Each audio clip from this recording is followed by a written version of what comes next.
I didn't have a voice for a very long time. I wasn't able to speak or breathe.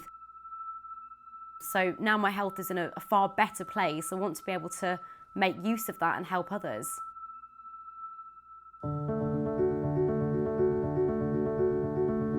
Poppy used to believe that she was going through her illness alone. My mum actually said to me that she thought she had the sickest child on the planet at one point. Because she just didn't realise that there was anyone else going through the same situation. I didn't know anybody like me. I felt really, really alone.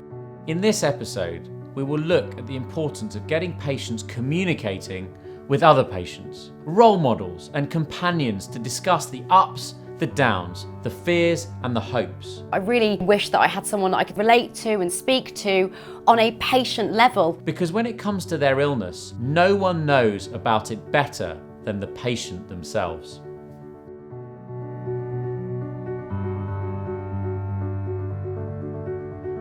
Did you have any role models back then? Any patients that you could look at and think, yeah, this is what's written for me? In all honesty, we didn't know anybody at that time like me. I felt really, really alone. My mum said to me that she thought she had the sickest child on earth at one point.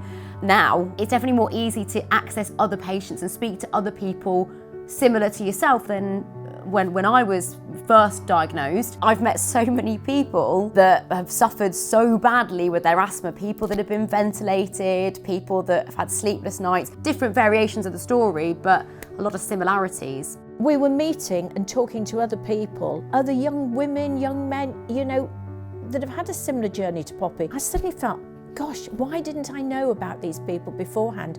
I wouldn't have felt so alone. I didn't have a voice for a very long time. I wasn't able to speak or breathe for a very long time. So now my health is in a far better place. I want to be able to make use of that and help others. I've had many opportunities, which I feel really grateful for. I have spoken for Asthma UK as a Speak Up for Asthma volunteer. I would talk about my own journey and could direct people therefore to resources that may be of help. I think I've got to that age and stage in my life now where I'm happy to share. There's lots of patients just like me then that wouldn't be giving all the information because perhaps you feel a little bit embarrassed about being so open. In some of the other episodes, Poppy, you mentioned how at times you might have been embarrassed or maybe held back in terms of the menstrual cycle and its link to your asthma. I think this is really important because I'm sure even more so now in a virtual world, there's potentially patients up and down the land grappling with those same issues. And it's really important that we do talk about this because ultimately it will save lives. I wish that I had the opportunity to speak to someone who was going through something similar. Yes, great to be able to speak to you medical professionals, that's so important, but I really wish that I had someone that I could relate to and speak to on a patient level. Who knows better than someone who's actually lived through it? Who could demonstrate an inhaler technique better than someone who uses inhaler every day? If I look back at the time that I was very unwell, my mum and I, we weren't sure where to look, where to go to, and we felt so alienated and so alone in many ways.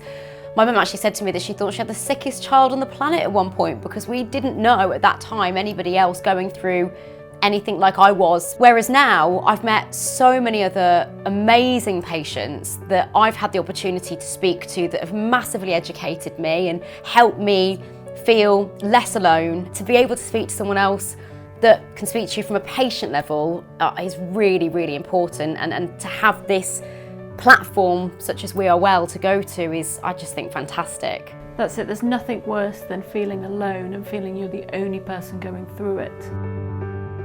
Holly, it's inevitable that patients are going to Google things. It's the 21st century and nor should we be looking to stop them. But what is vital is that we as healthcare professionals can put out trusted, credible and accessible resources. I often say to patients, when you look things up on the internet, you could click on one link and it say one thing. And then if you click on the next, it could say the complete opposite. What my patients need is safe information that is easily accessible to them, something that they can then learn from. So when they come into the surgery, it makes our lives easier and then we can provide them better care. One of the things that we would really like to do with wearewell.uk is provide patients credible, trusted information so they don't need to do that panic Google when they get given a diagnosis or they have a question about their health. Not that there's anything wrong with patients Googling things, but we really want them to be in a robust position so that they can have really meaningful and impactful conversations with their clinicians. There's obviously a lot of disinformation out there, but what we would like to do with We Are Well is provide that safe space for people to share their stories of living with the ups and the downs of a chronic condition. What would your message be to those viewers?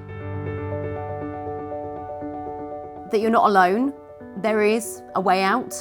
It may not seem it at that time. I certainly felt like I'd hit a brick wall, but there's much more information available now. I wish something like this existed when I was unwell, where I could see other patients and even, healthcare professionals that better understood what asthma really is and how severe it can be and how unique it can be to an individual. So don't lose hope, don't stop, keep trying. There's so many different people that you can now speak to. There is a way out. You just have to keep pushing forward for it, even if it feels like you've not got there quite yet.